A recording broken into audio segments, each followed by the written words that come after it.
All right, so I thought it might be kind of helpful for you guys to see what I do start to finish, from getting my clay, getting my tools out and that sort of thing, just so that you have an idea of my process, so therefore hopefully you can apply that to your process.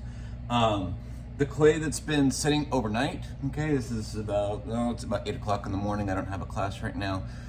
This is stuff that was just piled up here and left overnight that I bagged up, just pounded into a block. So it's really important that when you get the clay, and I already cut this here, okay, but I don't know if you guys can see that, but that's an air bubble, that's an air bubble, that's an air bubble. Not to mention, you can see that it's a bunch of pieces of clay put together. So that's going to be very important that we go ahead and wedge this clay, okay, because as you can see as I'm doing that, okay, notice that it's breaking apart and that kind of stuff.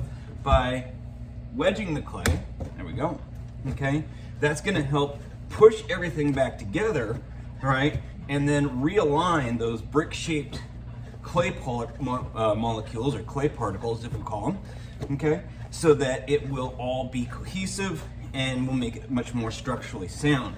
If you just take the clay off the block here, yeah, it may work, okay, but there's a very good chance that the clay is going to fall apart on you. It's going to be a lot more difficult to work with.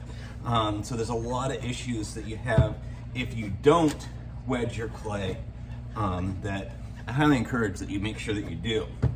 All right. So there's one piece. I'm going to need a little bit more, I think, for my slab jar that I'm making. Okay, again, as I cut it off, there's an air bubble. There's an air bubble. In fact, I think those are actually chunks of wood or something like that.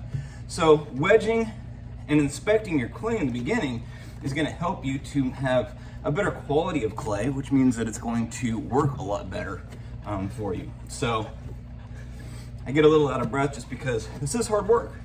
It's not easy, but nothing in life is easy, at least the good stuff. All right, I think I'm about there. All right, let's go over to the slab roller. We'll roll out some slabs.